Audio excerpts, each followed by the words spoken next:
Psychduck, and today we're going to be looking at the difference between the term sociopath and the term psychopath. So from true crime series to murder mystery theatre, we often hear these two terms bandied about. But what is actually the definitions and the difference between the two? They're the same picture. Unfortunately for us, the answer is that there is no difference between the two terms, because neither has a strict definition. There is a burgeoning use of the term psychopathy within the latest copy of the DSM as a subsection of the diagnosis of antisocial or dissocial personality disorder. However, the term sociopath is used interchangeably currently, as neither the DSM or ICD has a firm and fixed definition. Currently, they would be seen as a subsection of antisocial personality disorder in the DSM or of dissocial personality disorder in the ICD. Now, this doesn't stop people from using the terms to mean different types of personality disorder when they talk about them, and indeed there are papers citing a difference. It also doesn't mean that there isn't a potential difference between the two.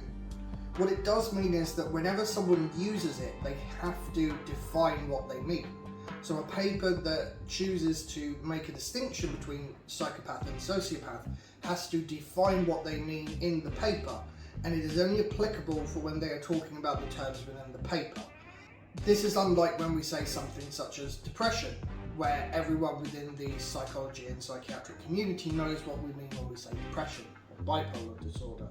There is also a lot of study into the other facets of psychopathy or sociopathy, including the physiological effects, such as the lack of physical reactions to emotional situations.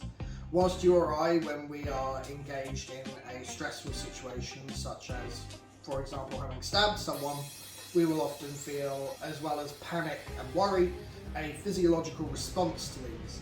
So sweating, stomaching knots, heart racing.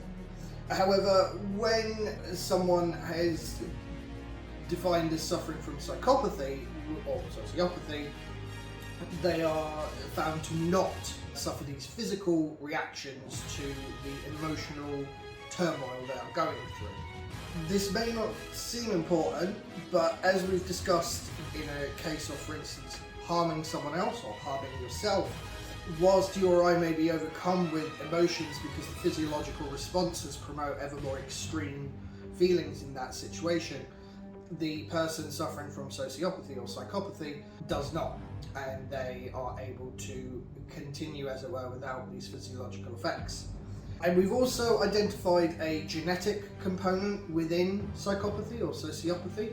This was brought to light by Ted Bundy first. Classically, prior to Ted Bundy, we would think of psychopath or sociopath as someone who had a traumatic upbringing, and this was a case of nurture over nature.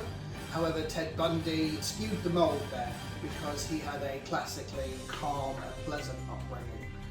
Indeed, this was something Bundy used in later life to blame his killings on pulp novels and pornography, which was used by the Christian right in their campaigns to remove these things. However, Ted Bundy's father was not his actual father. Ted Bundy's mother had a one-night stand with a drifter, and then after he moved on, she met Ted Bundy's non-biological father, who agreed to raise Ted.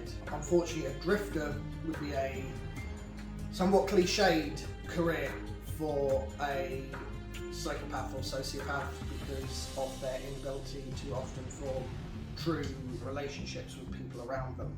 All this is to say, there very much is a diagnosis of psychopath or sociopath. To say that because there's no clear fixed definition yet, or no clear distinction between the two yet, means they are not real would be unfair and untrue. But currently we do not have a set of universally applicable language to use when we describe these individuals. So currently, the most we can say is that a psychopath and sociopath are used interchangeably, and that they form part of the spectrum of the antisocial or dissocial personality disorder. Until we have more studies and more evidence and accepted universal definitions, the argument about what a sociopath and what a psychopath actually are and the differences between them is immaterial. I've been Psychduck tonight, and I'm wishing you YouTube good night and good mental health.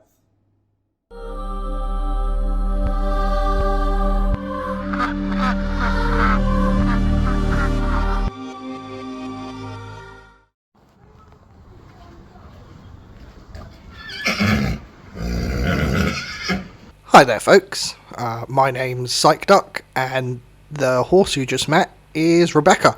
This is just a short add-on at the end to thank you for sitting through the video and to say like and subscribe if you can. Any engagement helps.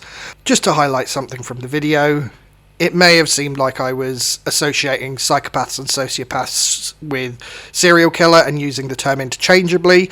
Apologies for that. A psychopath or sociopath is not necessarily going to be a serial killer, and they make up a vanishingly small percentage of actual sociopaths or psychopaths in the real world. However, the case of Ted Bundy is a particularly useful one.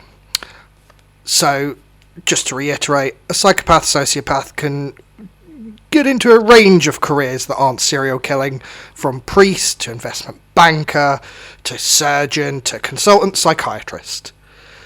Once again, I'm Psychduck. Thank you for listening, and thank you for your continued support.